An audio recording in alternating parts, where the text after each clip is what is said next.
തൃശൂർ നന്ദിക്കര സെന്ററിൽ ദേശീയപാത മുറിച്ചു കടക്കുന്നതിനിടെ പിക്കപ്പ് വാനിടിച്ച് +2 വിദ്യാർത്ഥിനി മരിച്ചു. പുതുക്കാട് വടക്കേ തോറവ് ചിരുകണ്ടത്ത് മോഹനന്റെ മകൾ 17 വയസ്സുള്ള വൈഷ്ണ ആണ് മരിച്ചത്. ഇന്ന് രാവിലെ 7:30-ആയിരുന്നു അപകടം. ബസ്സിറങ്ങി സഹപാഠിയോടൊപ്പം ട്യൂഷൻ സെന്ററിലേക്ക് പോകാൻ ദേശീയപാത മുറിച്ചു കടക്കുന്നതിനിടെ കോട്ടയം ഭാഗത്തേക്ക് കള്ളുകൊണ്ടുപോയിരുന്ന പിക്കപ്പ് വൈഷ്ണയെ ഇടിക്കുകയായിരുന്നു. കൂടെയുണ്ടായിരുന്ന കുട്ടി പരിക്കേൽക്കാതെ രക്ഷപ്പെട്ടു. പിക്കപ്പിന്റെ അമിത വേഗതയാണ് അപകടത്തിന് കാരണമെന്ന് ദൃക്സാക്ഷികൾ പറയുന്നു. അപകടത്തിൽ തെറിച്ചു വീണ വൈഷ്ണയെ നാട്ടുകാർ ചേർന്ന് പുതുക്കാട് താലൂക്ക് ആശുപത്രിയിൽ എത്തിച്ചെങ്കിലും ജീവൻ രക്ഷിക്കാനായില്ല. നന്ദിക്കര ഗവൺമെന്റ് സ്കൂളിലെ +2 കൊമേഴ്സ് വിഭാഗം വിദ്യാർത്ഥിനിയാണ് വൈഷ്ണ. സംഭവത്തിൽ പുതുക്കാട് പോലീസ് മേൽനടപടികൾ സ്വീകരിച്ചു. പിക്കപ്പ് ഡ്രൈവറെ പോലീസ് കസ്റ്റഡിയിലെടുത്തിട്ടുണ്ട്. അമൃത ന്യൂസ്, തൃശൂർ. കഥകളുടെ സുൽത്താൻ വൈക്കം മുഹമ്മദ് ബഷീർ ഓർമ്മയായിട്ട് ഇന്നേക്ക് 31 വർഷം. ജീവിതാനുഭവങ്ങളുടെ കരുത്തിൽ സമൂഹത്തിന് നേരെയുള്ള വിമർശനങ്ങളായി പെയ്തിറങ്ങുകയായിരുന്നു ബഷീറിന്റെ ഓരോ കഥയും കഥാപാത്രങ്ങളും.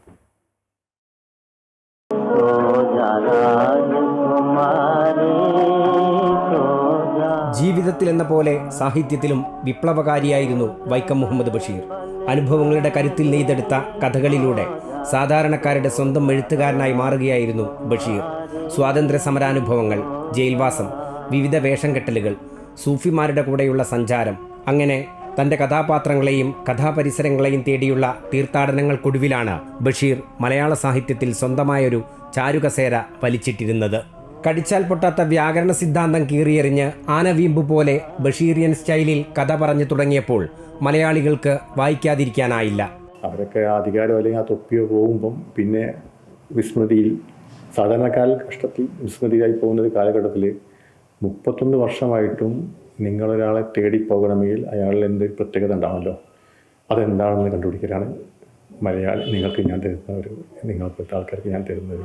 കറുത്തിരുണ്ട് വിരൂപയായ നായിക, ചട്ടുകാലും കോങ്കണ്ണും കൂനുമുള്ള യാചകനായ നായകൻ, എൻ്റെ തങ്കത്തിലെ കഥാപാത്രങ്ങളുടെ ആവിഷ്കാരത്തിൽ തന്നെ ബഷീറിയൻ നയം വ്യക്തമായിരുന്നു. പാത്തുമ്മ, ഒറ്റക്കണ്ണൻ പോക്കർ, മണ്ടൻ മുത്താപ്പ, സാറാമയും കേശവൻ നായരും, ആനവാരി രാമൻ നായർ, പൊൻകുരിശു തോമ, എട്ടുകാലി മമ്മൂഞ്ഞ് തുടങ്ങി ബഷീറിൻ്റെ കഥാപാത്രങ്ങളിലെല്ലാം തന്നെ രൂക്ഷമായ ആക്ഷേപഹാസ്യവും സാമൂഹ്യ വിമർശനങ്ങളും വെളിച്ചത്തിനെന്ത് വെളിച്ചമെന്ന പോലെ തെളിഞ്ഞു നിന്നു. കേന്ദ്ര സാഹിത്യ അക്കാദമി ഫെലോഷിപ്പ്, കേരള സാഹിത്യ അക്കാദമി ഫെലോഷിപ്പ്, പത്മശ്രീ പുരസ്കാരം, മുട്ടത്ത് വർക്കി അവാർഡും വള്ളത്തോൾ അവാർഡും.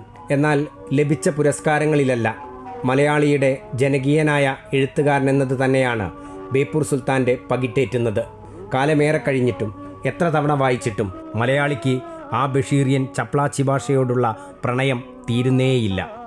MM Ragesh, Amrita news, Kozhikode. എഴുത്തിന്റെ സുൽത്താനായ വൈക്കം മുഹമ്മദ് ബഷീറിനെ ഓർക്കാൻ മലയാളികൾക്ക് ഒരു ദിവസത്തിന്റെ ആവശ്യമില്ല. മനോഹരമായ അദ്ദേഹത്തിന്റെ കൃതികൾ തലമുറകൾക്കതീതമായി എന്നും ജീവിച്ചുകൊണ്ടിരിക്കുകയാണ്. ആ ഓർമ്മകൾക്ക് ഇരട്ടി മധുരം നൽകാൻ ബഷീർ സ്മാരക മന്ദിരമായ ആകാശമിഠായിയും ഉടൻ പൂർത്തിയാകും. കേരള ടൂറിസം വകുപ്പിന്റെ കീഴിൽ കോഴിക്കോട് കോർപ്പറേഷന്റെ ബേപ്പൂർ ചെറുവണ്ണൂർ റോഡിലുള്ള ഭൂമിയിലാണ് സ്മാരക മന്ദിരം ഉയരുന്നത്. വൈക്കം മുഹമ്മദ് ബഷീറിന്റെ സ്മാരക മന്ദിരത്തിന് ആകാശമിഠായി എന്നതിനേക്കാൾ മനോഹരമായ മറ്റൊരു പേര് നൽകാനില്ല. ബഷീറിന്റെ പ്രേമലേഖനം എന്ന കൃതിയിൽ ഹിന്ദുവായ കേശവൻ നായരും ക്രിസ്ത്യാനിയായ സാറാമയും പ്രണയിച്ചു വിവാഹിതരായപ്പോൾ അവർക്ക് ജനിച്ച കുഞ്ഞിന് നൽകിയ പേര്, ജാതിയും മതവും നോക്കാതെ മതേതരമായി നൽകിയ മനോഹരമായ പേര്. ബഷീർ സ്മാരക മന്ദിരത്തിന് ഇത്ര അനുയോജ്യമായ പേര് നൽകിയത് മന്ത്രിയും തന്റെ സുഹൃത്തുമായ PA മുഹമ്മദ് റിയാസ് ആണെന്ന് ബഷീറിന്റെ മകൻ അനീസ് ബഷീർ പറഞ്ഞു. റിയാസ് പറഞ്ഞതാണ് ഈ സ്മാരകത്തിന് കൊടുക്കാവുന്ന ഏറ്റവും മികച്ച മതേതരമാവുന്നതാണ് ആകാശം മിഠായി.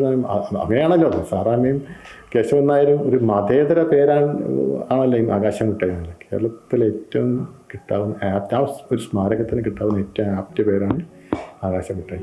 ഓപ്പൺ തിയേറ്റർ, മ്യൂസിയം, ശില്പോദ്യാനം, ഗ്രന്ഥാലയം, പൂന്തോട്ടം, മുതിർന്നവർക്കും ചെറുപ്പക്കാർക്കുമുള്ള വിശ്രമ കേന്ദ്രം എന്നിവയെല്ലാം ചേർന്നതാണ് സ്മാരക മന്ദിരം. ആകാശമിഠായി യാഥാർത്ഥ്യമാകുന്നതിലൂടെ ലോകമെമ്പാടുമുള്ള മലയാളികളുടെ ആഗ്രഹമാണ് സഫലമാകാൻ പോകുന്നതെന്ന് ബഷീറിന്റെ ശിഷ്യനും മാന്ത്രികനുമായ പ്രദീപ് ഹുഡിനോ പറഞ്ഞു.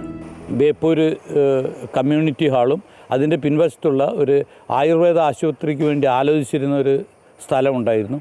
അതെല്ലാം ചേർത്തുകൊണ്ട് ബഷീർ സ്മാരകം ഉയർന്നു വരുന്നത് മലയാളികളുടെ ഒരു എന്താ പറയുക, ഒരു മനസ്സിന് കുളിർമ നൽകിക്കൊണ്ട് ഒരു വ്യത്യസ്തമായൊരു സ്മാരകം ഉയരട്ടെ എന്നാണ് എനിക്ക് പറയാനുള്ളത്. ഇടയ്ക്ക് ചില പ്രതിസന്ധികൾ കാരണം സ്മാരക മന്ദിരത്തിന്റെ പ്രവൃത്തി നിർത്തിവെച്ചിരുന്നു. വീണ്ടും പ്രവൃത്തി ദ്രുതഗതിയിൽ പുരോഗമിക്കുകയാണ്. ജനുവരിയിൽ ബഷീറിന്റെ ജന്മദിനത്തിനു മുമ്പ് ആകാശമിട്ടായി യാഥാർത്ഥ്യമാകണമെന്നാണ് മലയാളികളുടെ ആഗ്രഹം. അമൃത ന്യൂസ്, കോഴിക്കോട്.